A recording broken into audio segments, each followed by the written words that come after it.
Halo semuanya, selamat datang kembali di channel Hanif Saputra. Channel yang akan membahas isu-isu terkini yang masih ramai diperbincangkan. Teman-teman pasti pernah mendengar ya, wacana terkait pemilihan kepala daerah oleh DPRD.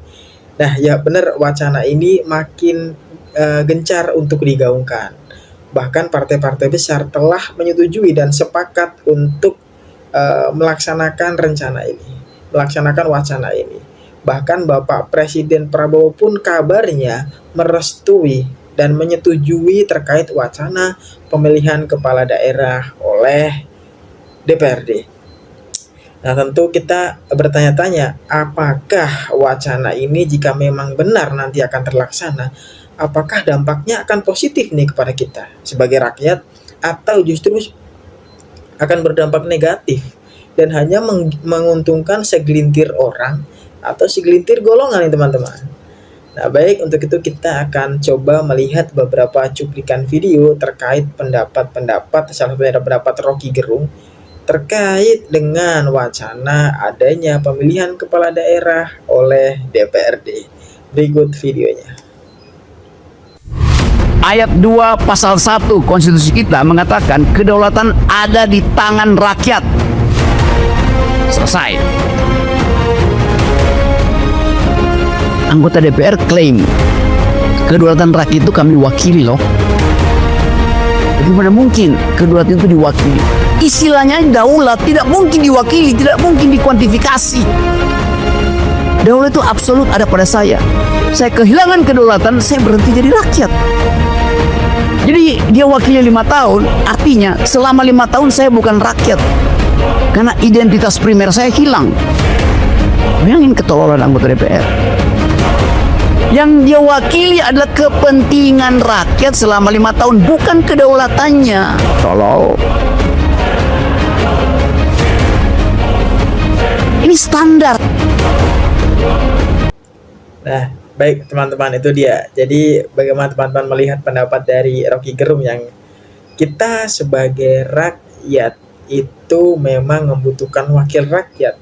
Namun bukan berarti suara kita bisa diwakilkan dengan cara pemilihan kepala daerah oleh DPRD. Tentu ini akan menciderai hak-hak dari rakyat sendiri, yang akan menghilangkan hak suara atau hak pilih seorang untuk menentukan kepala daerah di daerahnya masing-masing.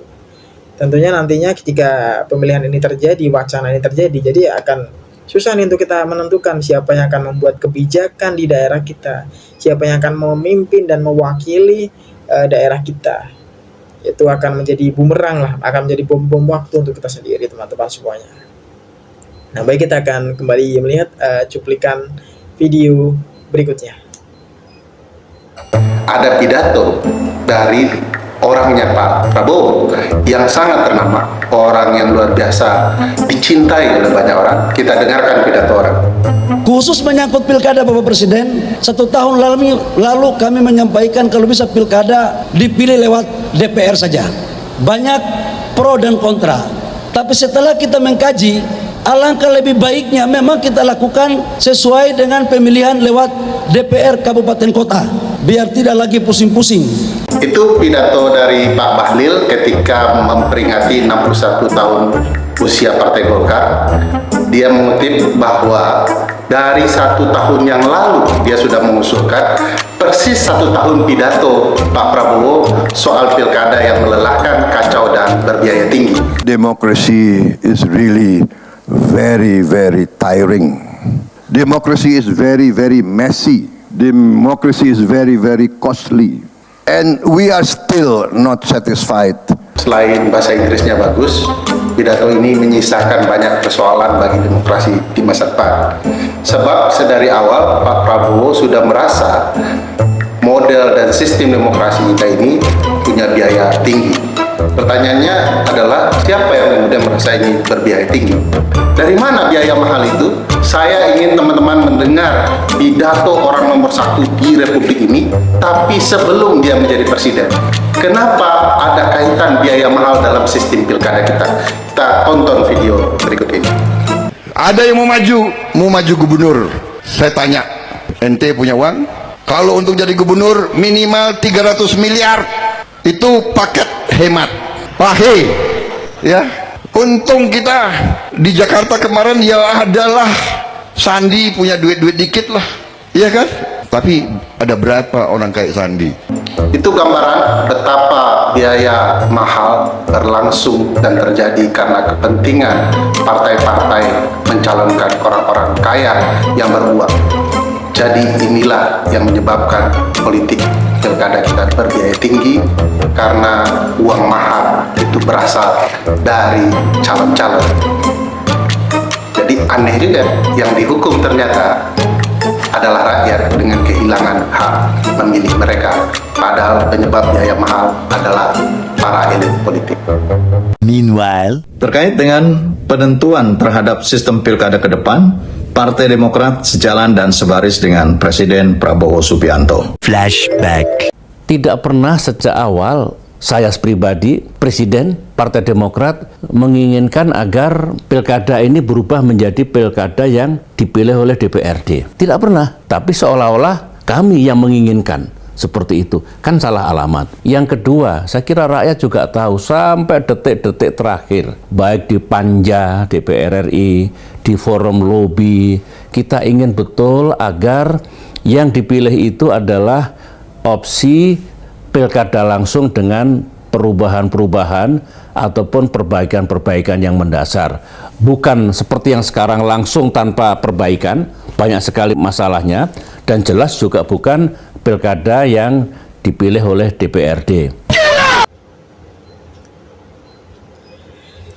Baik teman-teman semuanya, itu dia sedikit cuplikan video yang mendasari wacana pemilihan kepala daerah oleh DPRD, yang katanya itu dikarenakan oleh anggaran yang dibutuhkan cukup besar.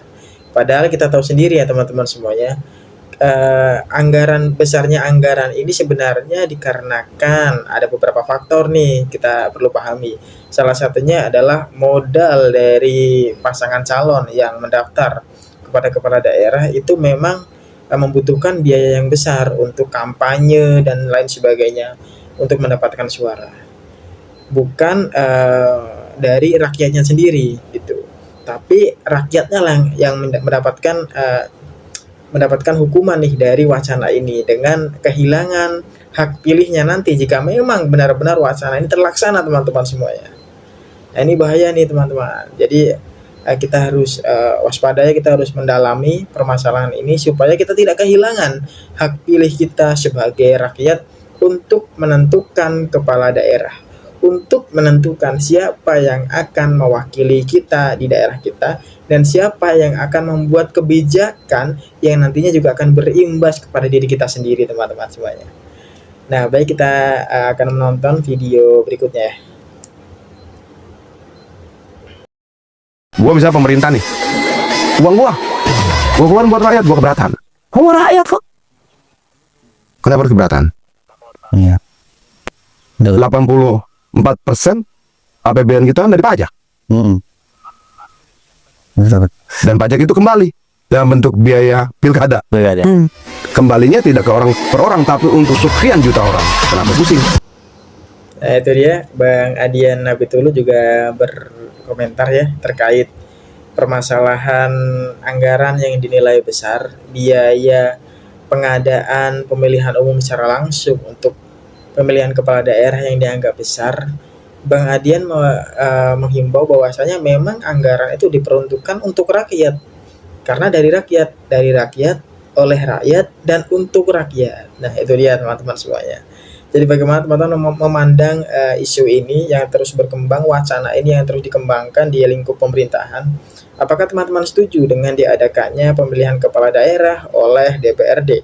Atau justru teman-teman tidak setuju nih dengan adanya pemilihan kepala daerah oleh DPRD karena dinilai akan menghilangkan hak suara kita, hak pilih kita sebagai rakyat untuk menentukan kepala daerah kita masing-masing? Nah, silakan jika teman-teman ada komentar bisa dituangkan di kolom komentar, kita akan diskusikan lebih lanjut di kolom komentar. Sekiranya demikian yang dapat saya sampaikan pada video kali ini, kurang lebihnya saya mohon maaf. Saya berterima kasih kepada kalian semua yang telah menonton video ini sampai akhir. Saya Hanif Saputra, pamit undur diri, dan kita akan bertemu lagi di video selanjutnya.